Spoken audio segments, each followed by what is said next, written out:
The silence in my apartment was suffocating. I sat curled on my threadbare couch, a mug of cold hot chocolate balanced on my knee, staring at the pathetic 2-foot artificial tree I'd set up on the coffee table. Its plastic branches drooped under the weight of ornaments I'd collected over 5 years, each one a small, painful memory of better Christmases. Outside my rain-streaked window in South Boston, snow fell in thick curtains, muffling the city into something almost peaceful. It was Christmas Eve, nearly midnight, and I was exactly where I'd planned to be, completely, utterly alone. My phone lay face down on the cushion beside me, silent.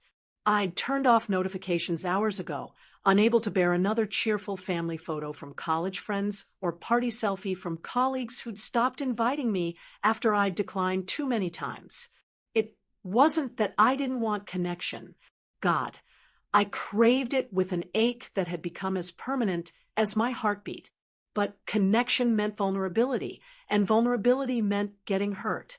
After watching my father systematically destroy my mother's will to live, after seeing my older brother Marcus choose his criminal empire over his family, after my last boyfriend left because he said loving me was like loving a ghost, I'd learned that isolation was safer than hope. So I'd built a life so small and contained that nothing could touch me. Nothing could hurt me. I worked as a freelance accountant, remote position, took my classes online for my business degree, ordered groceries for delivery, and rarely left my apartment except for essentials. It was safe. It was suffocating. It was all I had. I raised the mug to my lips, grimacing at the cold sweetness, when 3 sharp knocks echoed through my apartment. My entire body went rigid. I wasn't expecting anyone. I never expected anyone. For a wild, terrifying moment, I wondered if I'd imagined it. If isolation had finally crossed the line into complete delusion. Then the knocking came again, more insistent, more real. My hands shook as I set down the mug and stood on unsteady legs. I crossed to the door, barefoot in worn flannel pajamas, and looked through the peephole with my heart hammering against my ribs. A man stood in the hallway, tall, broad-shouldered, wearing a tailored black overcoat dusted with fresh snow. His face was partially obscured by the angle, but I caught sharp cheekbones, the dark sweep of wet hair, and something about his posture, the way he held himself, that suggested coiled danger barely restrained. Around 35, maybe 40, devastatingly handsome, in the way of things that could hurt you. "Who is it?" I called through the door, my voice embarrassingly thin. "My name is Dante Rossi." His voice was deep, accented, Italian, and carried the kind of authority that made your body want to obey before your mind caught up. "I need to speak with you. It's about your brother, Marcus." My blood turned to ice water. Marcus, my older brother, the brother who'd severed ties with our family 8 years ago to become something dangerous. A criminal, the kind of person I'd learned never to ask questions about. "Is he okay?" The question escaped before I could stop it. "Is he hurt? What happened? Please open the door." There was something almost gentle in Dante's tone now, though it didn't erase the underlying steel. "I promise I mean you no harm, but we need to talk, and I'd prefer not to do it through 3 inches of wood." Every self-preservation instinct I'd carefully cultivated screamed at me to call 911, to leave the door locked, to pretend I'd never heard the knocking. But my older brother, the one I hadn't spoken to in 4 years, the one I'd thought I'd made peace with losing, someone was here about him at midnight on Christmas Eve. I undid the chain, twisted the deadbolt, and opened the door just wide enough to see him properly. He was devastating. That was my first coherent thought as my eyes adjusted to the hallway light. Dante Rossi was the kind of beautiful that could have been a face in an art gallery, all sharp angles and shadow, the sort of masculine perfection that seemed almost unreal. dark eyes that looked almost black in the hallway's dim lighting, a scar that ran from his left temple to his cheekbone, silver threading through the dark hair at his temples. He wore his expensive coat like armor, and the way he stood, perfectly still, perfectly controlled, suggested a man used to commanding entire rooms with nothing more than his presence. "Isabella Romano," he said, not a question. The fact that he knew my name, my full name, should have terrified me. Instead, I just felt tired. "Yes. What's wrong with Marcus?" I heard the desperation in my own voice, hated it. "And how do you know my name?" "May I come in? What I need to discuss is sensitive." His dark eyes searched my face, and I had the uncomfortable feeling that he could read every thought, every fear, every desperate hope I'd tried to bury. "Tell me about Marcus first." I insisted, drawing on courage I didn't feel. "Is he alive?" A slight smile curved his lips, appreciation, maybe for my stubbornness. "Your brother is alive. For now. But his life, and possibly yours, depends on the next few minutes. So please, Isabella, let me in."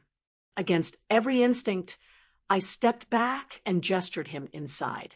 He moved with the fluid grace of a predator, and when he passed, I caught his scent, something expensive and dark, like cedar and smoke and winter rain. 5 minutes, I said, closing the door but not locking it, keeping an escape route open. "Then you leave. 5 minutes, and you better explain everything." Dante Rossi stood in my small living room, and the contrast was almost absurd. His tailored coat and obvious power made my second-hand furniture and bargain store decorations look even more pathetic. He studied the space with that same intense focus he'd studied me, with cataloging everything, assessing, building a profile.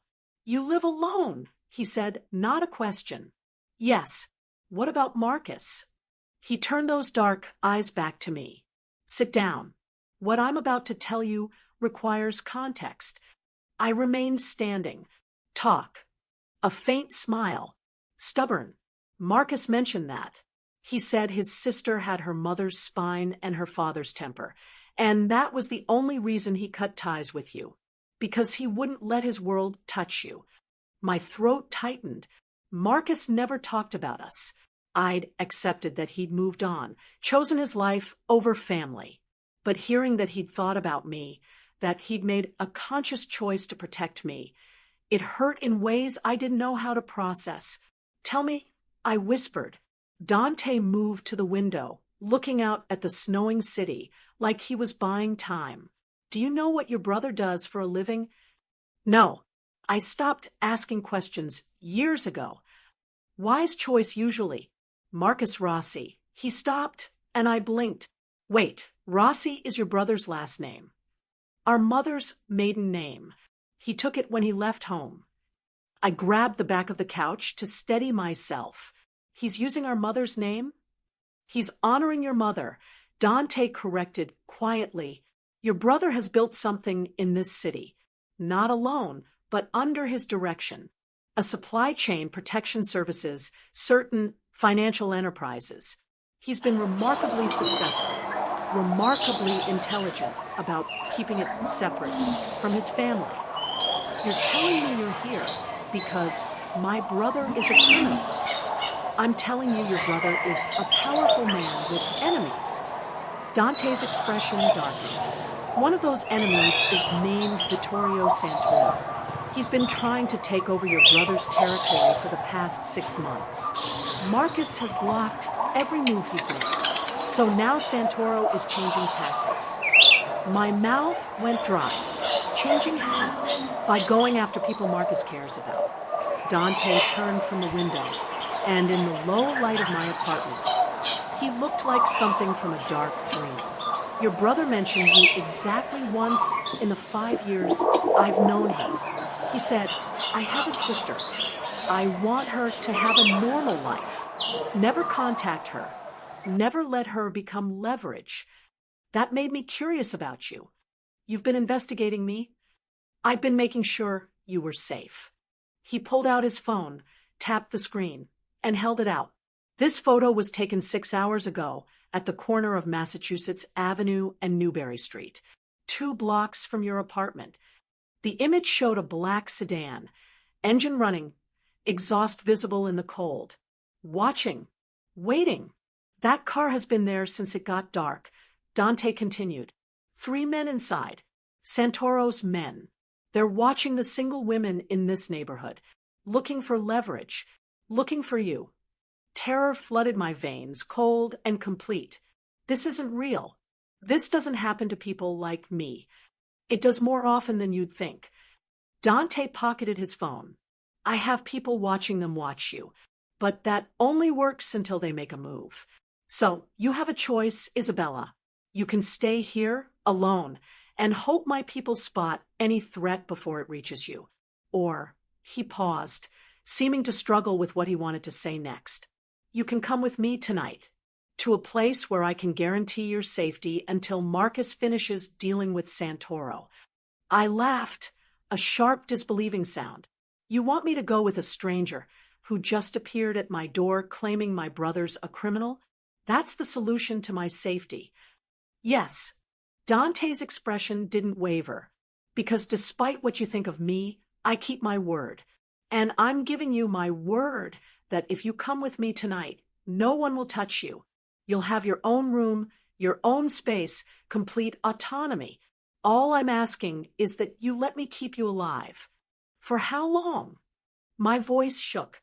A week, maybe 2. Depends on how quickly Marcus ends this. Everything logical screamed at me to refuse, to lock the door, to call the police. But somewhere in my chest, beneath all the walls I'd built, I heard something that sounded like hope. Someone was here.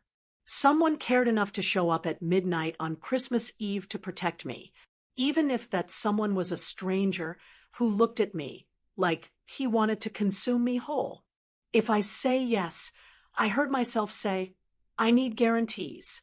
I need to be able to contact people.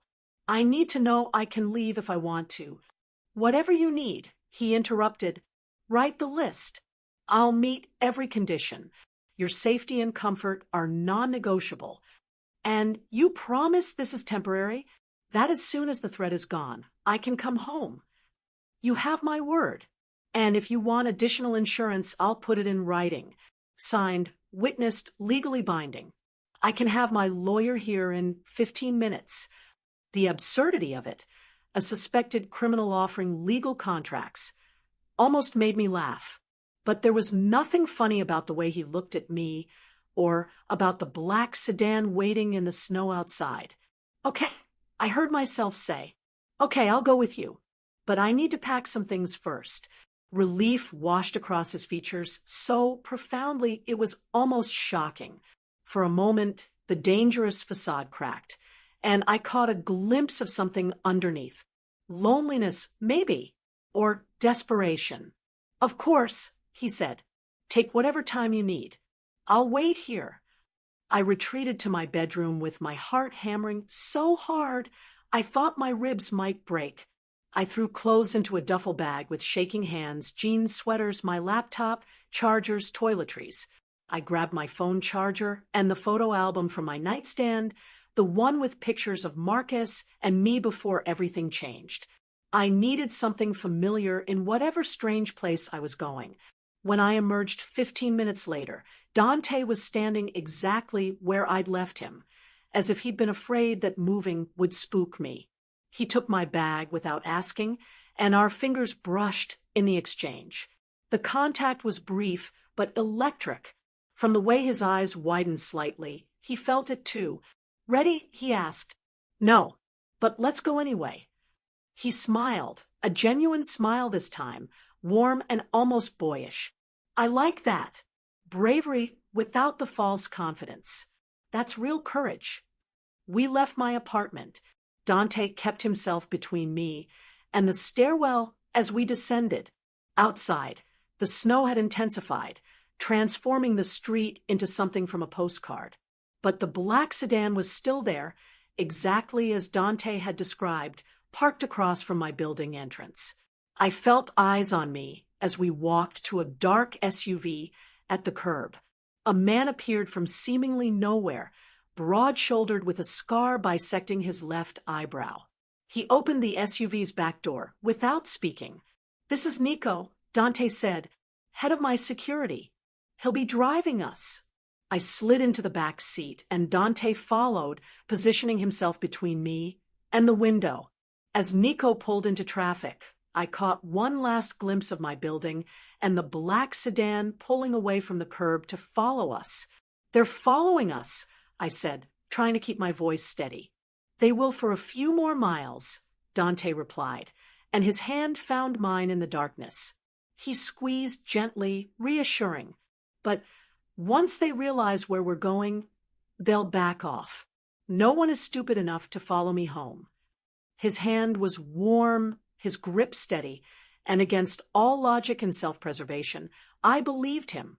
I was in a car with a man I'd met 30 minutes ago, being driven to an unknown location, running from danger I couldn't see. It was insane. It was reckless. It was the most alive I'd felt in 5 years. "Merry Christmas," I whispered, uncertain if I meant it as a joke or a prayer.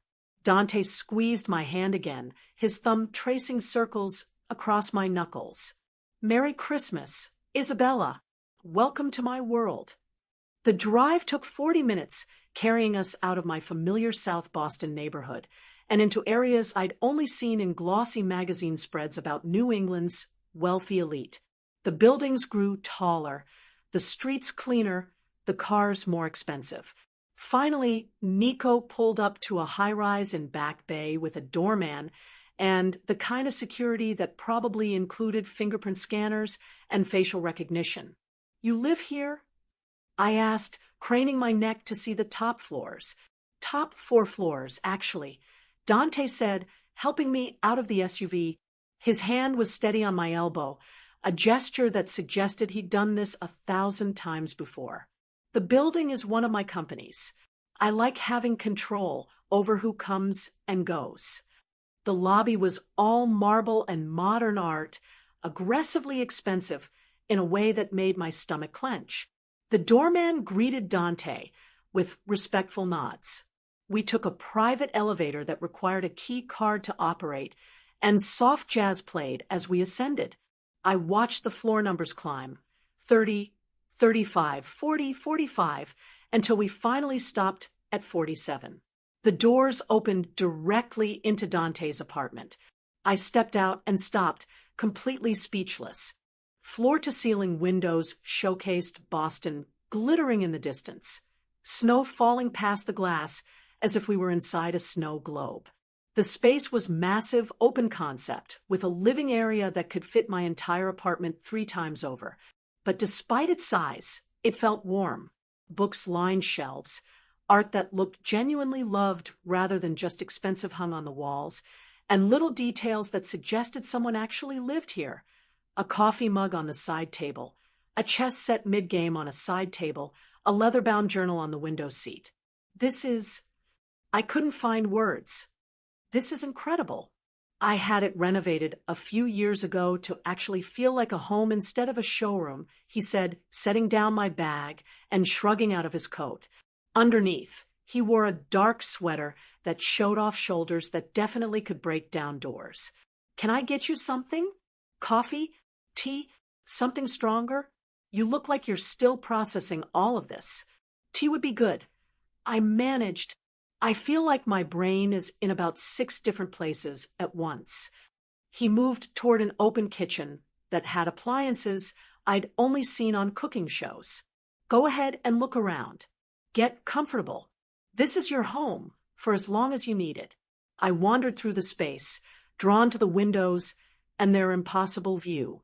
The city stretched before me like a circuit board, all light and geometry. From up here, the danger Dante had described felt distant, almost unreal. But my reflection in the glass showed the truth. I was shaking, adrenaline finally catching up with shock. Dante appeared at my elbow with a mug of tea, steam rising in delicate curls. "Chamomile. Good for nerves." I gratefully accepted it, wrapping both hands around the warmth.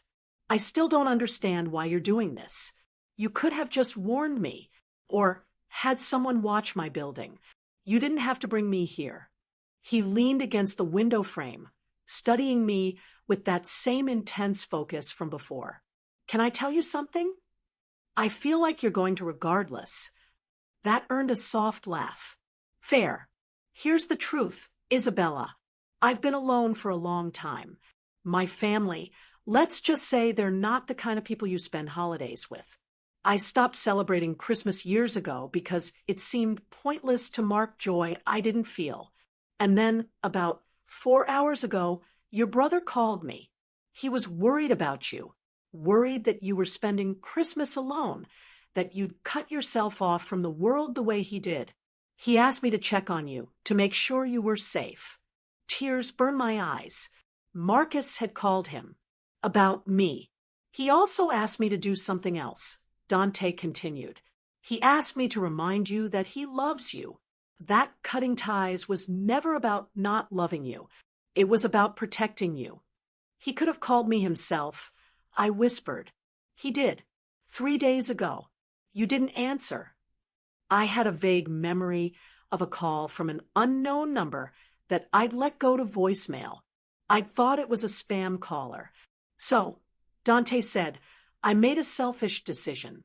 I saw an opportunity to do something good, protect you from a real threat, while also giving myself a reason to feel human for a few days. And I'm sorry if that makes me an opportunist, but I'm not sorry about the outcome. I should have been offended, should have felt used. Instead, I felt understood in a way I hadn't in years. I get it. I've been alone by choice for so long that it stopped feeling like a choice.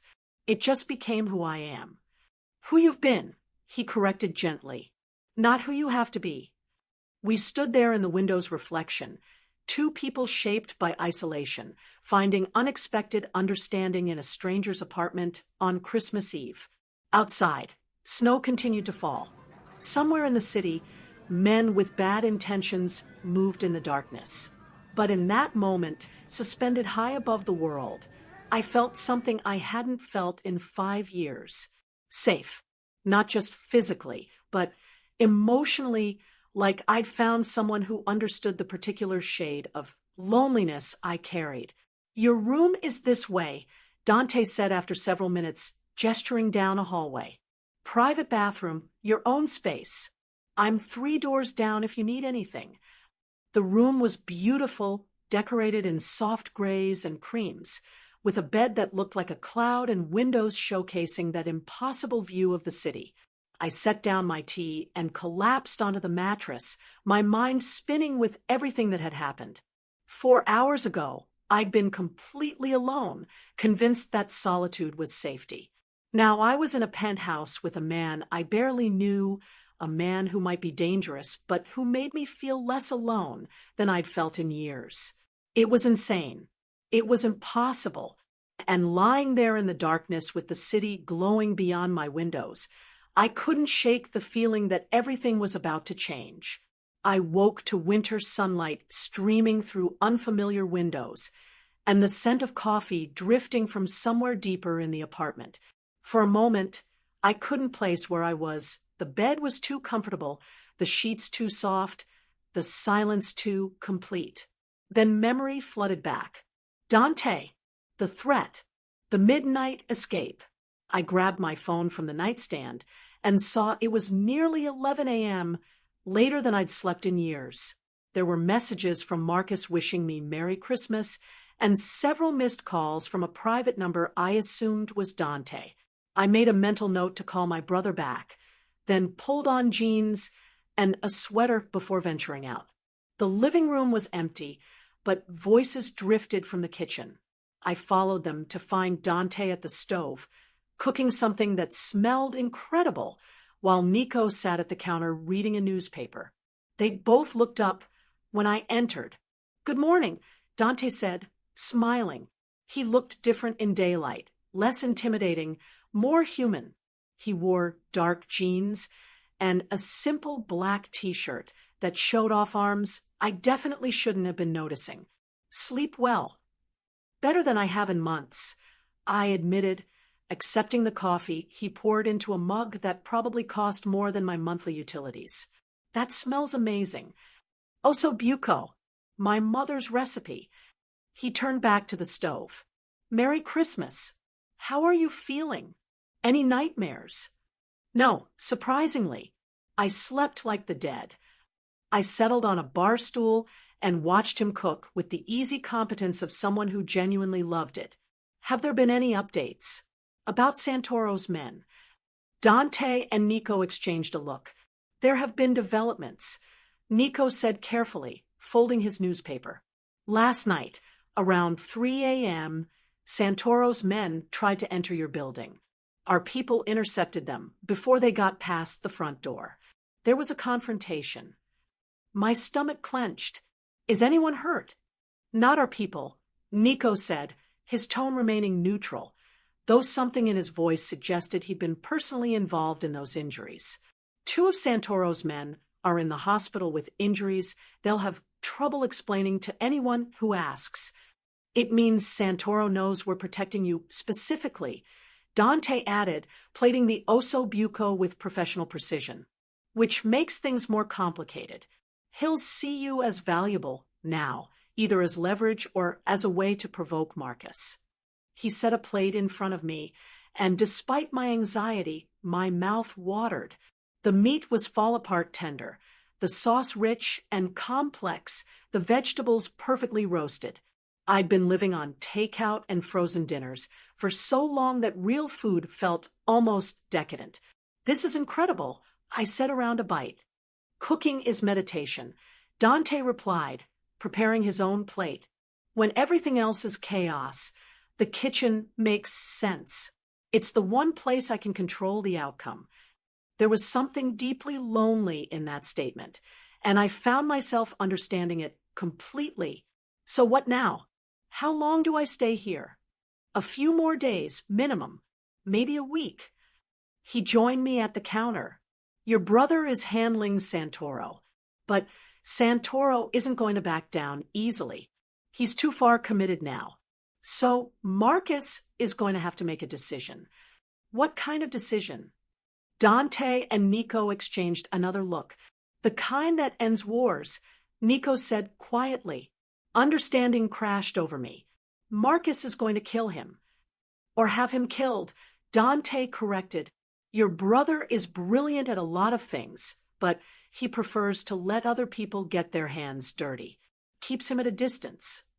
I thought of my brother, the boy I remembered before everything changed. Marcus had always been gentle, artistic even. He'd wanted to be a photographer. Somewhere along the way, someone had convinced him that his talent lay in violence instead. I need to work, I said, pushing away from my suddenly overwhelming feelings. I have deadlines. I can't just disappear from my life completely. Of course, Dante said immediately. Set up wherever you're comfortable. The Wi-Fi password is on the fridge. And if you need anything for work, ask me.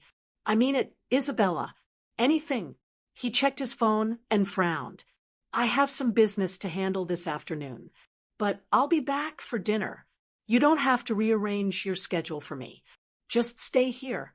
Stay safe. You don't have to come back early, I said, though part of me very much wanted him to. I'm fine here. I want to, he said simply. I don't cook dinner at home very often. I'd like to share it with you. After he left, the penthouse felt simultaneously too big and too intimate. I set up my laptop at the dining table and tried to focus on work. But my mind kept drifting to Dante, the way he moved, the surprising gentleness in his hands, the raw honesty when he'd admitted to being lonely. He was nothing like what I'd expected. Dangerous, yes. Powerful, absolutely. But also careful and thoughtful and carrying wounds I recognized because they looked a lot like my own. I worked through lunch, losing myself in spreadsheets and financial reports. Nico checked on me periodically, bringing fresh coffee without being asked. By the time 5 p.m. rolled around and the winter sun was setting in shades of amber and rose. I felt more grounded, more like myself. "That was your brother," Nico said from the kitchen. He wasn't asking a question. I'd been on a video call with my Singapore-based client. "How did you—" I stopped, realizing I'd smiled differently. "You smile differently when you talk to family. Softer. Happier." He was preparing something at the counter, vegetables, from the looks of it. Dante asked me to start dinner prep. "He's running late, but should be back within the hour. You should call your brother back. Mrs. Chun, she's the grandmother figure in your building. She's been worried. We promised to check on you, but we should also let him know you're safe and cared for." So I called Marcus. He answered on the first ring, his voice tight with worry. "Bella? Thank God. Are you okay? Are you safe?" "I'm safe," I said, my throat tight at hearing his voice for the first time in 4 years. "I'm with Dante." He explained everything. "Marcus, why didn't you call me? Why didn't you tell me what was happening?" "Because keeping you separate from my world is the only thing I've ever done right," he said, pain evident in every word. "Bella, I made choices. Bad choices. They were mine to make, and I won't let them touch you. But if you're going to be in danger anyway, I'd rather have you with Dante. He's the only person in my life I trust completely. He's loyal, he's competent, and," he hesitated, "he's also dangerous in ways Santoro can't even imagine. You're safer with him than you would be anywhere else. What are you going to do?" "What I should have done months ago. I'm going to end this, Bella, permanently. Then I'm going to figure out how to actually be your brother again. I've missed you. I've missed you too," I whispered. We talked for another 30 minutes, and slowly the weight I'd been carrying started to lift. Marcus had thought about me. He'd made sure I was protected. He was going to fix this, and maybe, just maybe, we could have some kind of relationship again. By the time I hung up, it was nearly 6 p.m. The front door opened, and Dante entered, carrying shopping bags and looking tired. Snow dusted his shoulders, melting into dark spots. "Sorry I'm late. Everything took longer than expected. Everything okay?" I asked, concerned by the exhaustion in his features. He set down the bags and shrugged out of his jacket. "As okay as it gets. But I come bearing gifts." He gestured to the bags, and I discovered beautifully wrapped packages inside. A new book by my favorite author, fancy teas and flavors I'd never tried, and a soft cashmere sweater in deep blue. The thoughtfulness of it made my throat tight. "You didn't have to do this," I said. "I wanted to. Christmas should involve presents, even under complicated circumstances." He pulled a small box from his pocket and held it out. Inside was a delicate silver necklace with a small snowflake pendant. "There's one more thing." "Dante, this is too much." "It's not. It's barely anything. But I saw it this afternoon, and I thought of you." Something vulnerable crossed his face. "I wanted you to have something beautiful, to remember that even strange Christmases can have good moments." I didn't think. I just reached up and kissed his cheek, feeling his sharp intake of breath. "Thank you for all of this, for making me feel less alone." His hand came up to cup my face, thumb brushing across my cheekbone with aching gentleness. "You make me feel less alone too, Isabella. That's worth more than jewelry." We stood there in the gathering darkness, the city lights beginning to glow beyond the windows. This was dangerous, getting attached to a man whose world was built on violence, letting myself feel things for someone I'd known less than a day. But his eyes held mine with such open want, such careful hope, that I couldn't bring myself to step away. "Dinner's ready," Nico called from the kitchen, breaking the spell. Dante's hand dropped, but his eyes stayed on mine. "We should eat. And then maybe you can tell me more about yourself. I realized I don't actually know anything about your life before you were hiding from it." Dinner was lamb and roasted vegetables prepared with the same care Dante had shown that morning. Nico joined us briefly before excusing himself to check the security feeds, leaving Dante and me alone with flickering candles and the nighttime city as our backdrop. Tell me about Isabella Romano, Dante said, pouring wine, before she decided to disappear. I took a steadying breath. The wine was good, some expensive Italian red that probably cost more than I spent on groceries in a month. My parents were complicated. My father was a good man, but he had a temper. My mother was gentle, creative. She was a painter, and my father's temper slowly destroyed that in her. He didn't mean to, but each time she painted something he didn't like, each time she spent more time on art than with him, he made her feel small. Eventually, she stopped painting altogether. She just became a ghost in her own marriage. Dante listened, swirling his wine thoughtfully. When Marcus was 16, he figured out that our father was involved in bad things, criminal things. Marcus confronted him, told him to stop. My father refused. So Marcus started investigating, and when he had enough evidence, he turned him in. Your own father? It was the right thing to do, I said quietly. My mother agreed, but my father went to prison, and Marcus couldn't stay after that. Too much guilt, too much anger. He left when he was 18, and I don't know exactly what happened, but he became involved in the kind of business our father had been in, only smarter, only better at it. And I tried to hold on to normal. I went to college, made friends, had boyfriends. But I carried the weight of what Marcus had done, and I couldn't stop waiting for my mother to fall apart again. When she died, an aneurysm completely unexpected, I just broke, and I couldn't recover because Marcus was gone.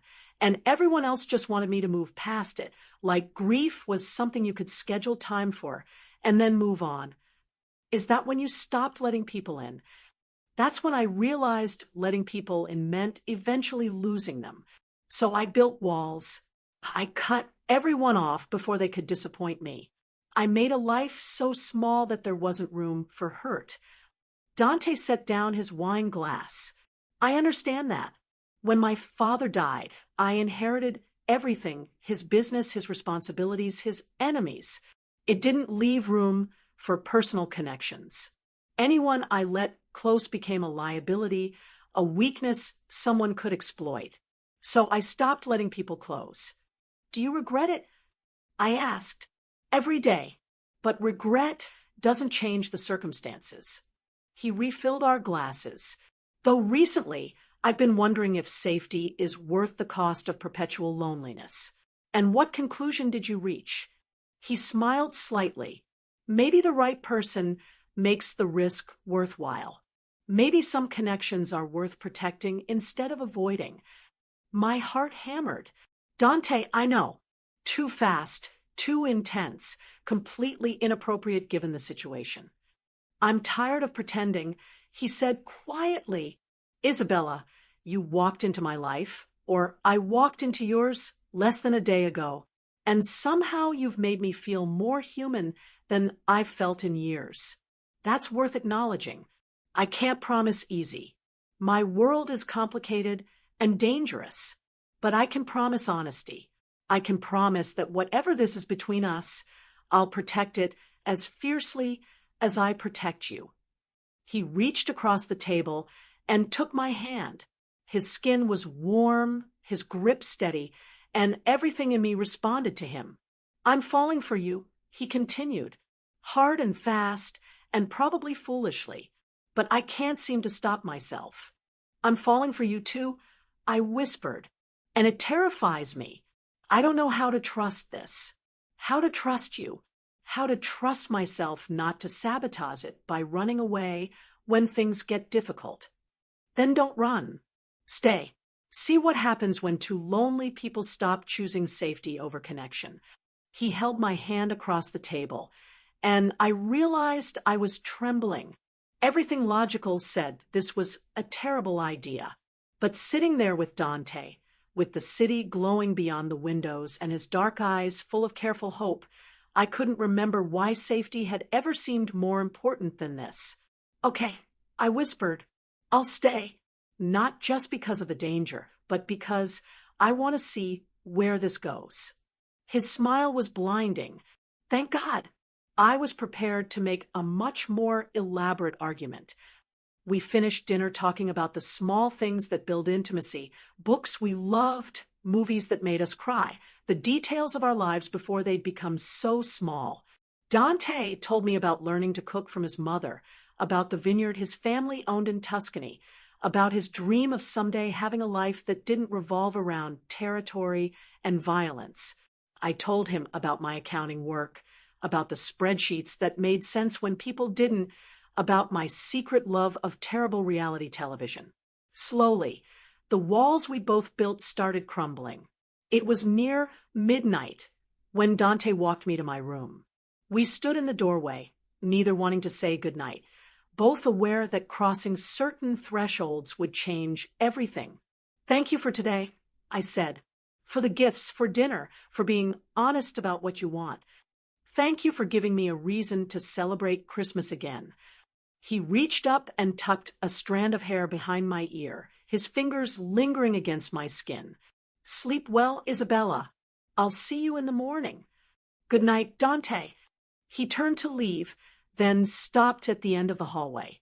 If you have nightmares or can't sleep or just don't want to be alone, my door is 3 doors down. And it's never locked. You can come to me anytime. No questions, no expectations. Just know that my door is always open for you.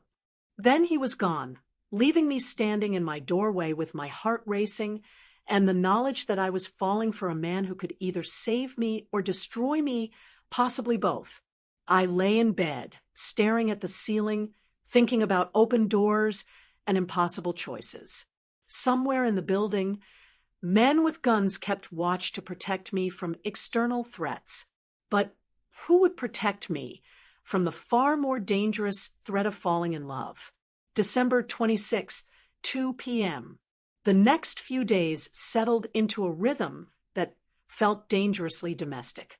Dante would leave early in the mornings to handle business he didn't detail, and I would work from the penthouse, trading emails and video calls from his dining table. Nico maintained his quiet presence, and 2 other security men, Luca and Antonio, rotated through shifts. They treated me with careful respect, but I got the sense that Dante had made very clear what would happen if they didn't. Evenings were for Dante and me. We'd cook together, him teaching me Italian recipes while I tried to convince him that certain foods were acceptable regardless of traditional preparation. We'd watch movies curled on opposite ends of his massive couch, the distance between us shrinking each night incrementally.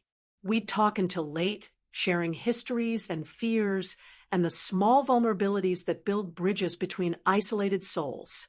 And through it all, the attraction between us built a slow-burning heat that neither of us acknowledged directly, but both felt constantly. His hand would brush mine as he reached for the salt. I'd catch him watching me with dark, hungry eyes when he thought I wasn't looking. The air between us stayed charged, electric, promising explosions if we ever stopped being careful. December 27th, 3 a.m. I couldn't sleep. My mind churned with work stress, fear about what would happen when this temporary safety ended, and thoughts of Dante that made my skin prickle and my heart race. I lay in bed, watching snow fall past my windows, then remembered his words. My door is never locked. I padded down the hall in pajama pants and an oversized t-shirt, my heart hammering with every step. His door was indeed open, soft light spilling into the hallway. I knocked gently. Come in. His voice was rough, like he hadn't been sleeping either. I found him in bed, shirtless, reading a book by the light of a bedside lamp. He looked up when I entered, and something heated flickered in his expression before he controlled it. Can't sleep? He asked. My brain won't shut off. I admitted. I keep thinking about going home, about what happens when this is over. I stopped, not ready to voice the deepest fear, that I was getting too attached too fast to someone whose life could never truly overlap with mine. He set aside his book and pulled back the covers in silent invitation. Come here. I should have said no, should have maintained boundaries. Instead, I climbed into his bed, and he pulled me against his chest, his arms wrapping around me with careful strength. Better, he murmured into my hair. Yeah, better. Is this okay? His voice was careful. Us doing this? I won't push for more than this. Not unless you want it. Not unless you're sure. I'm sure I want you, I admitted quietly. I'm just not sure I know how to want someone without sabotaging it. Then we'll figure it out together. No sabotage required. He pressed a kiss to my temple, and I let myself relax into his warmth, feeling his heartbeat steady against my back. Sleep, Isabella. I've got you. So I slept in Dante Rossi's arms, safer than I'd felt in years, and dreamed of possibilities I'd given up believing in. December 28th, 6 p.m. I woke to winter sunlight and Dante's sleeping face inches from mine. His expression in sleep was younger, more vulnerable. The hard edges of control softened into something almost boyish. I watched him breathe, counted the faint scars on his skin that represented stories I didn't know yet but wanted to learn, and felt my heart crack open with terrifying certainty. I was falling in love with him. His eyes opened, and he smiled sleepy and warm and completely unguarded. Morning. Sorry for invading your bed. I didn't want you to wake up alone. Never apologize for that. This is perfect. I reached up and traced his cheekbone with gentle fingers. Dante, what is this? Us. What are we doing? His expression grew serious. I don't know what to call it, but I know I think about you constantly. I know I want to keep you safe, close, and in my life. However, you'll let me. I know that every hour I spend with you feels more real than years of existing before you showed up. He took a shaky breath.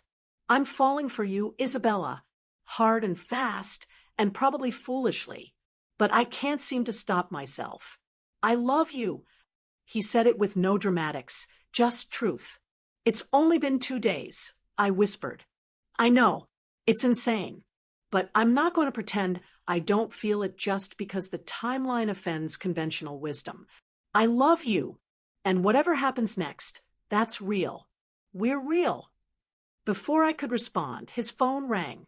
Harsh, insistent. He swore softly and grabbed it from the nightstand, his expression darkening as he read the screen. I have to take this. He answered with a curt, what? Then listened, his body going tense. When? How many? Get everyone in position. I'll be there in 30 minutes. He ended the call and turned to me, his expression grim. Santoro made his move. He's attacking one of my warehouses. Multiple casualties. I have to go. My stomach dropped. Are you going to be okay? He was already moving, pulling on clothes with efficient precision. I'll be fine. Santoro's making a mistake. He's acting desperate, which means he's losing. But I need to handle this now, before things escalate further. Promise me you'll be careful, I said, and he stopped, crossing back to me. He framed my face in both hands, tilting my chin up. I will be because I have something worth coming back to now. Then he kissed me, deep, claiming, full of promises he might not get to keep. And then he was gone, and I was left alone with my fear and the terrible certainty that his world had finally caught up with our fragile peace. The next 3 hours were torture. I tried to work, but couldn't focus. I tried to read, but couldn't parse the words. I paced the penthouse like a caged animal, watched by Nico's careful eyes. News alerts pinged on my phone. A warehouse fire in Dorchester. Multiple injuries. Police investigating. But nothing about Dante. Nothing to tell me if he was safe. By noon, I was climbing the walls. Nico, I can't do this, I said. I can't just wait here while he's in danger. That's exactly what you're going to do, Nico replied, his tone gentle but immovable. Dante would never forgive me if something happened to you, because I abandoned my post. Besides, this isn't your fight. It became my fight when I fell in love with him. Then let him protect you by you staying safe. Around 2 p.m., Nico's phone rang. He answered, listened, then visibly relaxed. Understood.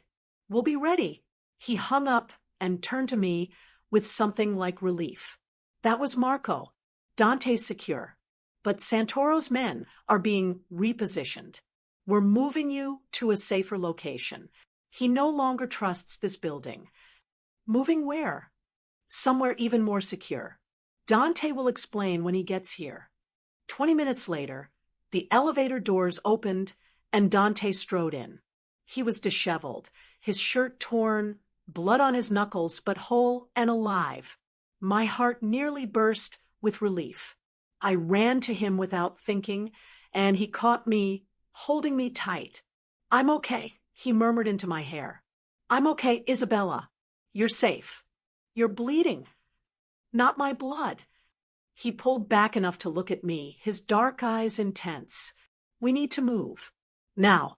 Santoro's making his final play, and he's more desperate than I thought. He has people everywhere, people I thought I could trust. It's not safe here anymore. Where are we going? My family's estate in Asheville, North Carolina.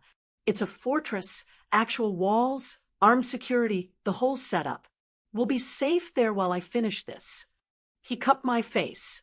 I know this isn't what you signed up for. If you want out, I'll arrange for you to disappear. New identity, new city, everything you need to start fresh and safe. No questions, no judgment. Is that what you want? For me to disappear? My voice shook. God, no. But I want you alive more than I want you close. So the choice is yours, Isabella. Come with me deeper into my world, or let me protect you from a distance. I thought about my apartment, my quiet life, the safety I built by keeping everyone out. Then I thought about the past 2 days with Dante. The fear and danger, yes, but also the laughter, the connection, the feeling of being alive for the first time in years. I'm staying with you, I said firmly. Wherever you go, however dangerous it is. I'm not running, Dante, not anymore. His relief was palpable. Then let's go. We'll talk more when we're safe. We took a different elevator to an underground garage I hadn't known existed. 3 SUVs waited, engines running, armed men stationed at every entrance. Dante kept me close as we moved, his body positioned to shield me from threats I couldn't see. We drove for nearly 3 hours, leaving the city behind and entering the snow-covered Smoky Mountains. The estate appeared gradually, first walls, then gates, then a sprawling mansion that looked like it had been transported from Tuscany. Guards waved us through multiple checkpoints, and I counted at least 24 armed men patrolling the grounds. This is your family home?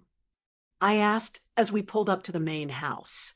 3 generations, Dante confirmed. My grandfather built it when he immigrated from Italy, designed it to withstand sieges. Paranoid maybe, but effective.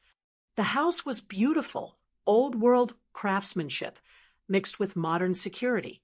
Dante led me through marble hallways to a bedroom suite that was somehow both luxurious and comfortable. This is your room. Mine is next door. He gestured to a connecting door. I'm going to shower and change. Then we need to talk about Santoro, about us, about what happens next. Dante, I caught his hand. I meant what I said. Whatever comes, we face it together. He pulled me close and kissed me, desperate and searching like he needed to confirm I was really there, really staying. When we finally broke apart, we were both breathing hard. I'm going to end this, he said roughly. Santoro, the threat, all of it. And then I'm going to spend however long you'll let me proving you made the right choice staying. I already know you did. He kissed me again, softer this time, then forced himself to step back. Shower, talk, and then we plan how to finish this war. While Dante was gone, I explored the suite and tried to calm my racing heart. Everything was happening so fast. The danger, the relocation, these impossible feelings for a man I'd known less than 3 days. But nothing about this situation followed normal timelines. When you met someone in the midst of chaos, when survival and emotion twined together, connections formed at supernatural speed. That evening, after dinner that Dante prepared in a kitchen as impressive as the one in Boston, we sat by a fireplace in his study, and he laid out his plan. "I'm going to end this with a meeting," he explained. "Santoro is impulsive. He's been winning, so he thinks he has the advantage. I'm going to offer him something he wants. Territory, money, whatever it takes to get him to back off. If he agrees, we all walk away alive. If he refuses, then—" I prompted. "Then this ends another way," he said quietly. "I do what's necessary to protect the people I'm responsible for, including you." "You mean you kill him?" "I mean I ensure he's no longer a threat." He took my hand. "Isabella, I know this isn't the life you wanted. I know getting involved with me means accepting violence and danger as constants. If that's too much, I understand. Stop giving me outs." I said firmly. "I'm staying, Dante, through the scary parts and whatever comes after. You don't get to protect me from yourself." December 30th, 6 a.m. Dante dressed in a suit that made him look every inch the powerful man he was. I helped him with his tie, my hands trembling slightly. "It's going to be fine," he assured me. "Marco and 12 others will be there. We're meeting on neutral ground in public. Santoro would be stupid to start something there. And if he is stupid, then I'm prepared." He kissed my forehead. "Stay here. Marco's lieutenant will be with you, and we'll have eyes on the building. I'll be back before you know it." "I love you," I said, needing him to hear it again. "I love you too. And Isabella, start thinking about Italy. When I get back, we're planning that trip to the vineyard, somewhere we can actually be together without looking over our shoulders." Then he was gone. The waiting was agony. I tried to work, tried to read, tried to distract myself, but nothing helped. Then, around noon, Nico's phone rang. He listened, and his expression went carefully neutral. "Understood," he said. "We'll be ready." He hung up and turned to me. That was Marco. The meeting didn't go as planned. Santoro refused the terms and made threats. They're on their way back, but they're being followed. Significant force. This is real, Isabella. Santoro's making his final move. Terror flooded through me. What does that mean? It means he might try to breach the estate. Nico's expression was grim. We're prepared for it, but it could get very ugly. How many men does he have? More than intelligence suggested. Nico checked his phone. This isn't a warning anymore. This is open war. December 30th, 2:45 p.m. I watched from the secure room in the basement as 3 SUVs screamed through the estate gates. Behind them came 5 other vehicles. The gates slammed shut, but not before 2 of the pursuing cars made it through. Armed men poured from both sides. On the security monitors, I watched the peaceful grounds erupt into chaos. Gunfire echoed through the speakers. Dante's men took cover behind vehicles and walls, returning fire with professional precision. But Santoro's forces kept coming, wave after wave, more than anyone had anticipated. "This is bad," Luca muttered beside me, watching the feeds. On the screens, I saw Dante directing his men, a gun in his hand that he used with terrifying competence. He was in his element, commanding and lethal, and I'd never been more afraid for someone in my life. The battle lasted forever, but was only 12 minutes. Gradually, Santoro's forces were overwhelmed. Some retreated, others stood their ground. Then silence fell, and the estate grounds looked like a war zone. Luca got a call, spoke briefly, then turned to us. It's over. Santoro's men are neutralized. We're secure. He looked at me specifically. Dante wants you. I ran through the basement, up the stairs, out onto the grounds, where smoke still hung in the cold air. Dante was near the gates, talking with Marco, blood on his shirt, his own this time, from a graze along his ribs. Dante! I ran to him, and he turned, his expression transforming from exhausted to relieved when he saw me. You're hurt. It's nothing, he said, pulling me into his arms despite his injury. Just a scratch. Are you okay? Am I okay? You're the one who was shot at. In the medical room, while a doctor stitched his side, Marco delivered the news. Santoro wasn't at the meeting. Marco said he sent his men, but he stayed back, which means he knows he's losing, but he's not giving up yet. Then we find him, Dante said through gritted teeth. Tonight, before he can regroup or plan another attack. This ends now. He caught my hand. I'm ending this, Isabella, for us, so we can actually have the future we talked about. Let me come with you, I said. Absolutely not. Then take me back to Boston. I compromised my apartment. If you're hunting Santoro tonight, I want to be somewhere familiar, somewhere that feels like mine. I need a few hours in my own space to remember who I am outside of all this. He studied me, clearly torn. If I take you home, you go with 4 guards. You don't leave the apartment. You keep your phone on at the first sign of anything wrong. You call me. Deal. Deal.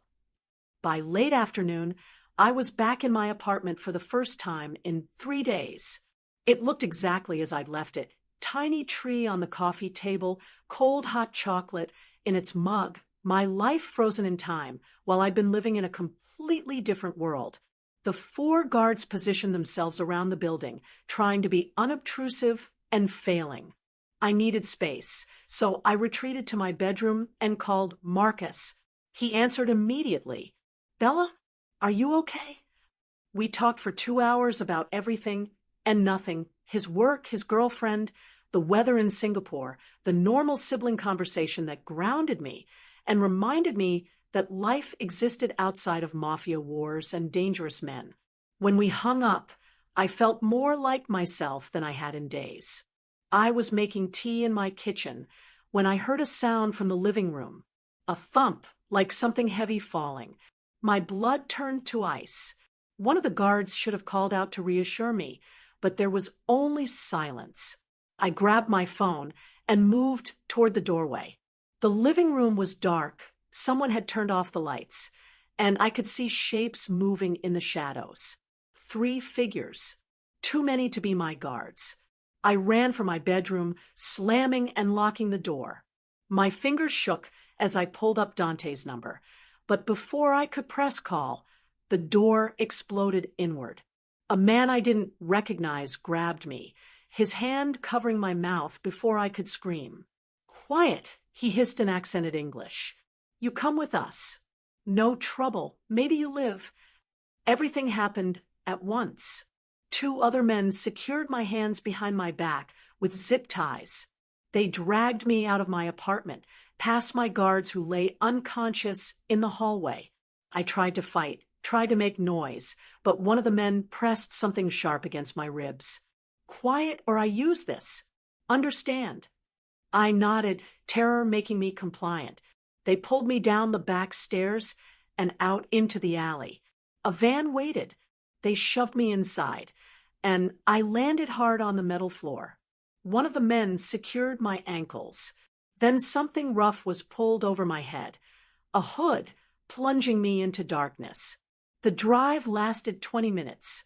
When the van finally stopped and the door opened, rough hands dragged me out. I could hear water. The docks. Inside, someone ordered, and I was pushed forward.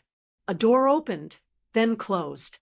The hood was ripped off, and I blinked in sudden fluorescent light. I was in a warehouse. A man sat at a table, looking pleased with himself. Victor Santoro. He was older than I expected, maybe early 60s, with silver hair and a face that might have been handsome before cruelty reshaped it. Isabella Romano, he said in heavily accented English. I've heard much about you. The woman who tamed Dante Rossi. Very impressive.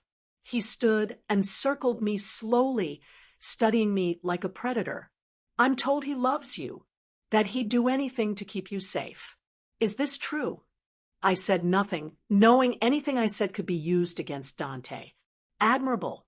But it doesn't matter. I know it's true. I've been watching you both. The way he looks at you. The way he'd risk his entire empire to protect you. This is weakness, and I exploit weakness. Santoro pulled out his phone. I'm going to call him now. Tell him exactly where you are and exactly what he needs to do to get you back. And because he loves you, he'll do it. He'll walk into my trap alone, and I'll finally eliminate the last obstacle to controlling this entire region. He pressed a number and lifted the phone to his ear. Rossi? Yes. I have something that belongs to you. Your precious accountant. You want her back.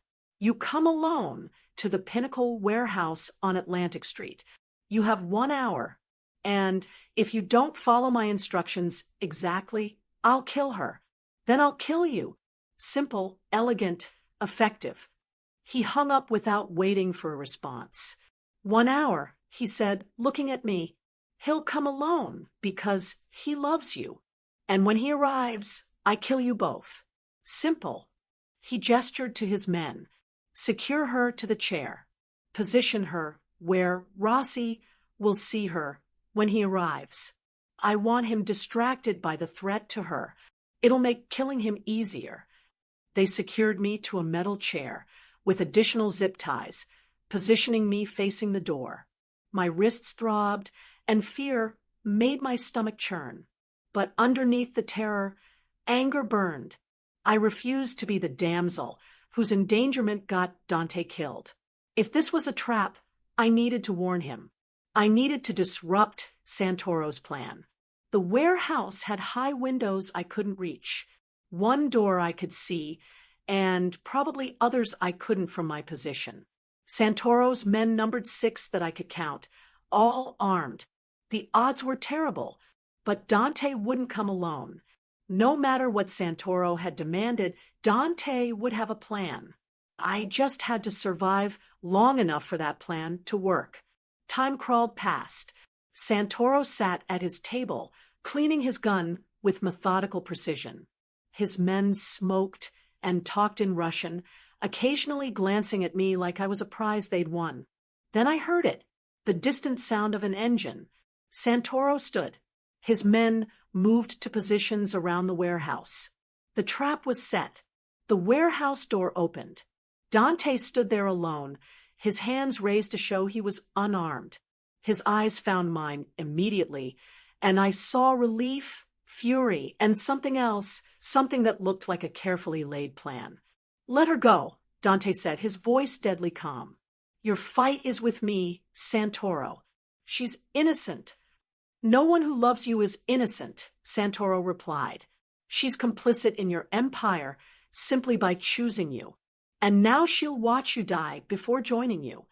You won't kill me, Dante said. Not yet. You need information. Accounts, contacts, territory details. That's why you wanted me alive. Dante took a step forward. So here's my offer. Let her walk out of here unharmed, and I'll tell you everything. I'll cooperate completely. I'll give you everything you need to take over my operations. Dante, no, I tried to stand, but the chair was bolted to the floor. Quiet, Isabella. He didn't look at me, his eyes locked on Santoro. You already won. You destroyed my warehouse, killed my men, and captured the woman I love. I'm done fighting. Just let her go. Santoro studied him suspiciously. Why should I trust this? Because I'm tired. Because I spent 10 years building an empire I never wanted, and I'm ready to walk away from it. Because loving her made me realize there are things more important than power. Dante's voice roughened. Please let her go. I'll give you everything.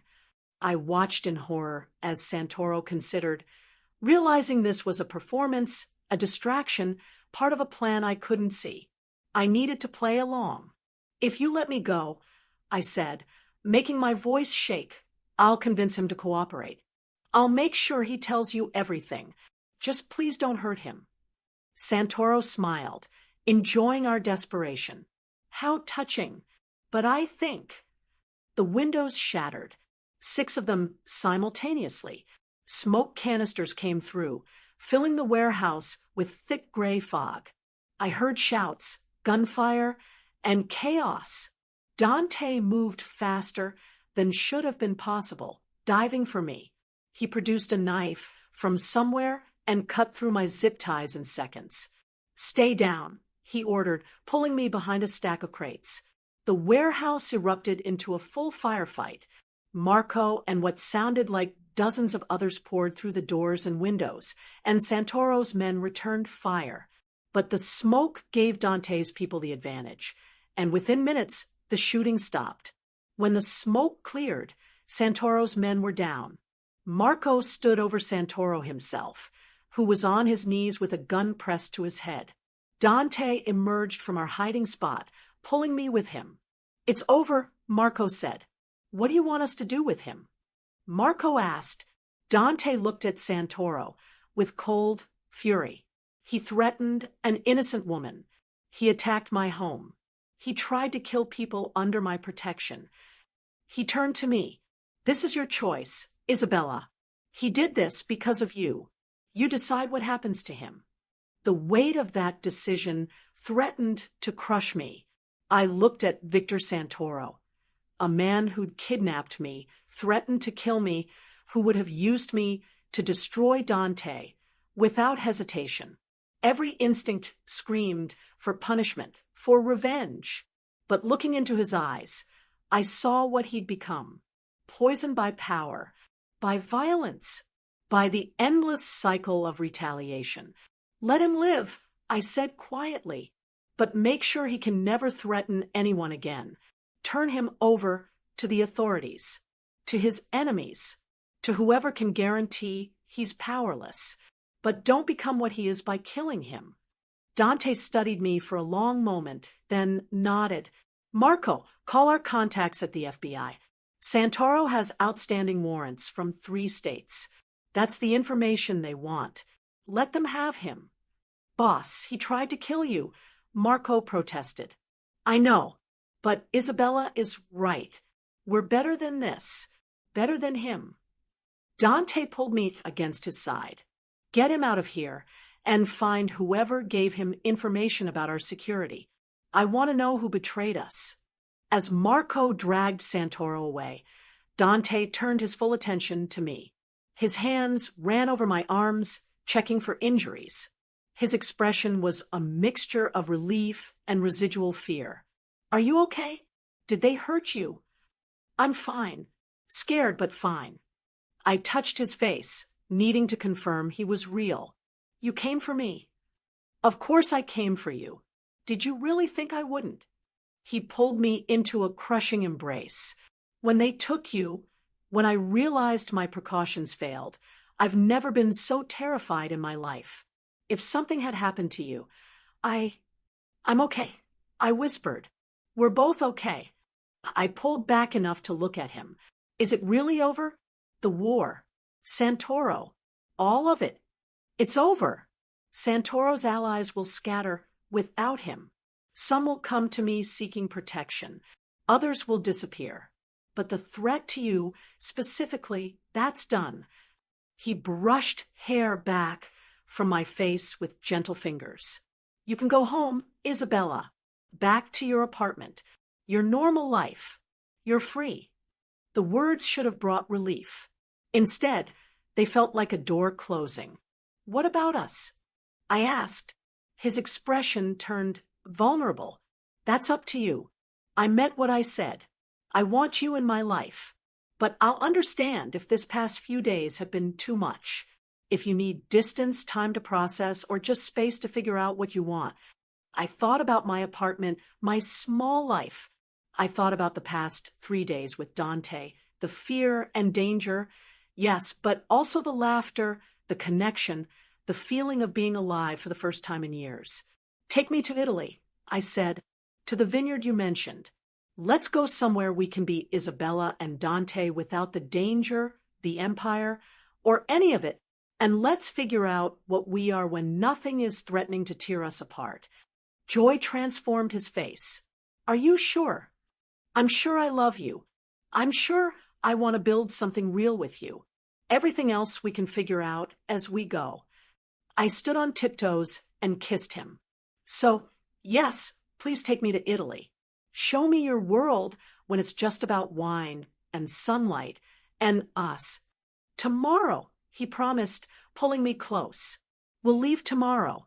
And Isabella, his voice dropped to a raw, honest tone. Thank you for taking a chance on me.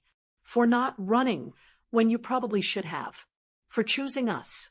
I stood in a vineyard in Tuscany, watching the sunset over rolling hills. Dante wrapped his arms around me from behind, his chin resting on my shoulder. Happy, he murmured. And I was. We'd spent the past months traveling Italy, France, Spain, letting the violence and fear fade into memory.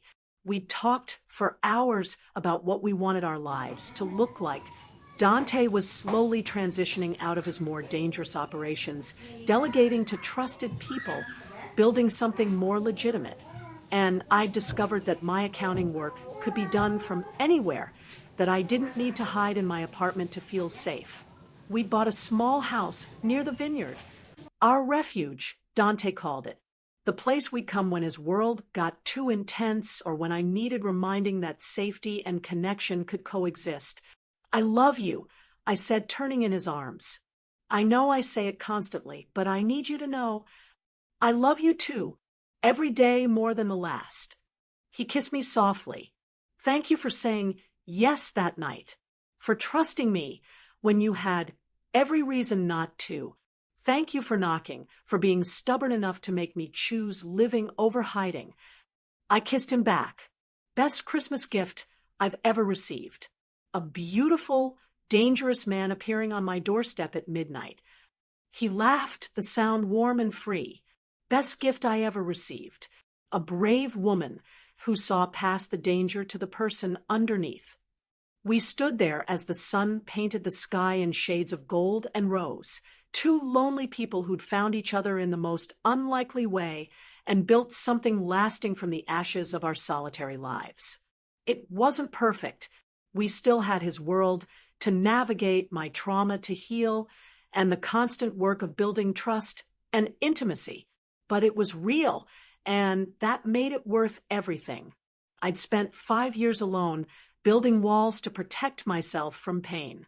Then Dante Rossi showed up at my door at midnight on Christmas Eve and showed me that the only thing more painful than loss was never letting anyone close enough to lose. That safety without connection wasn't actually living. That sometimes the most dangerous choice, opening your heart despite every reason not to, was also the most necessary. And standing there in that Tuscan vineyard with the man I loved, I knew with absolute certainty that I'd make the same choice again, every time, forever. Because some knocks on your door change everything. And sometimes the person on the other side is exactly who you've been waiting for, even if you didn't know you were waiting at all.